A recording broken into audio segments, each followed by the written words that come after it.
नमस्कार दोस्तों, जैसा कि आप थंबनेल में देख रहे हो, मैं आज आपको बताने वाला हूँ फाइनली मैंने क्यों एसएससी की जॉइनिंग छोड़ दी। दोस्तों, जैसा कि मैंने आपने को पहले ही बताया था कि मेरा 28 नवंबर को जॉइनिंग है आईटीपीपी की। बट मैंने अभी वो आईटीपीपी की जॉइनिंग छोड़ दी है, नहीं जॉइन की।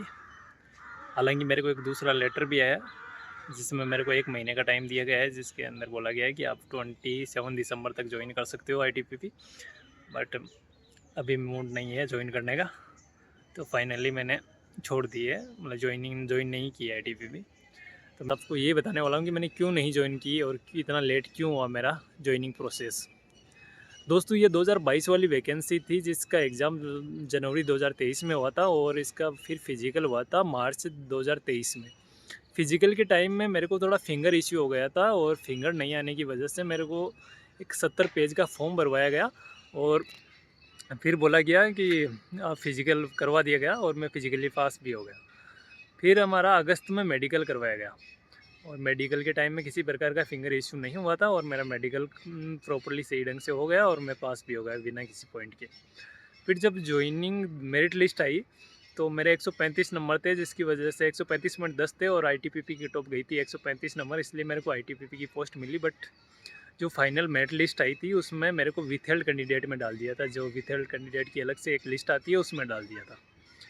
और फिर मेरे को मेल पे बताया गया कि आपको रीवेरिफिकेशन के लिए बुलाया जाएगा और उसके बाद में ही आपको ज्वाइनिंग दी जाएगी। तो मेरे को जनवरी 2024 में वापस रीवेरिफिकेशन के लिए आईटीपीपी के अंदर दिल्ली में बुलाया गया और वहाँ पर रीवेरिफिकेशन किया गया।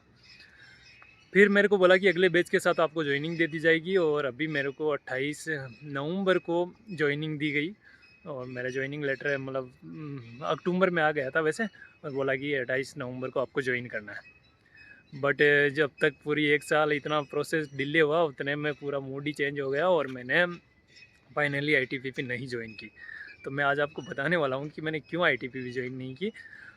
दोस्तों, इसी बीच मैंने जो इसकी तैयारी कर रहा था, इसका जो प्रोसेस चल रहा था फिजिकल मेडिकल का, इसी बीच मैंने और भी बहुत सारे एग्ज़ाम दिए थे। उसमें मैंने रेलवे एनटीपीसी का दिया था, रेलवे डी ग्रुप का दिया था, सीजीएल का दिया था, दिल्ली पुलिस का, ये सारे एग्ज़ाम दिए थे।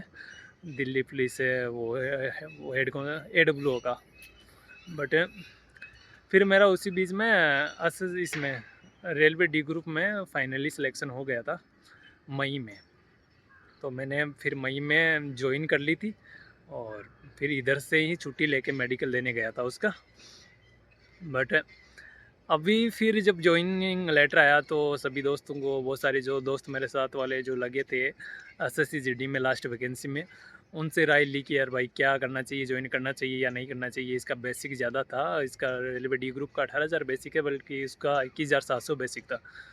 तो फिर दोस्तों ने सभी ने यही बोला कि यार नहीं, बेल्ट की जॉब है, बेल्ट की जॉब में हम खुद परेशान हो रखे हैं, इससे तो अच्छा है कि ये कम से कम रेलवे सिविल जॉब की तरह है, जैसे 7-8 घंटा ड्यूटी है, उसके बाद में आप फ्री हो, कुछ भी करो तो आप दूसरी प्रिपरेशन कर सकते हो आराम से। तो इससे इधर एक बार घुस जाओगे इस फील्ड में तो, फोर्स में, तो फिर वापस यहाँ से निकलना मुश्किल हो जाएगा। और उसकी ड्यूटी भी दोस्तों अलग अलग जगह आने वाली थी, जैसे आईटीबीपी की तो सिक्किम में आ जाती, उत्तराखंड में आ जाती, उधर जम्मू कश्मीर में आ जाती, मतलब अलग अलग जगह थी। जबकि ये रेलवे में एक फिक्स स्टेशन है, उसी पर रहने वाली है लाइफ टाइम के लिए। ये अलग बात है कि यदि हम जब तक नहीं चाहते हैं स्टेशन चेंज करवाना, तब तक स्टेशन चेंज नहीं होता रेलवे में। तो एक फ़िक्स जगह है, रेलवे क्वार्टर भी मिलता है, आप फैमिली को भी साथ में रख सकते हो। 7-8 घंटे का ड्यूटी टाइम है, उसके बाद में आप फ्री हो।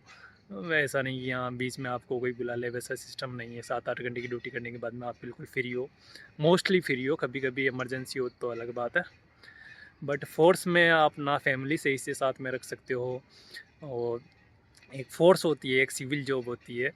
इसीलिए फिर मैंने सोचा कि यार इधर आपको प्रिपरेशन के लिए भी टाइम मिल रहा है, साथ में सामने बहुत सारे एग्ज़ाम भी आ रहे हैं, RPF SI का, RPF का, बहुत सारे। तो उनकी हम प्रिपरेशन करके राजस्थान में, मतलब हम अपने खुद के राज्य में ड्यूटी ले सकते हैं।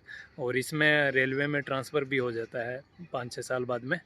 बट उसमें तो कभी अपने होम स्टेट में आना तो इम्पॉसिबल सी है फोर्स में तो, क्योंकि उसमें तो वो बॉर्डर पे रहने वाली थी, तिब्बत बॉर्डर पे। इसलिए मैंने फाइनली नहीं ज्वाइन किया है टीपीपी।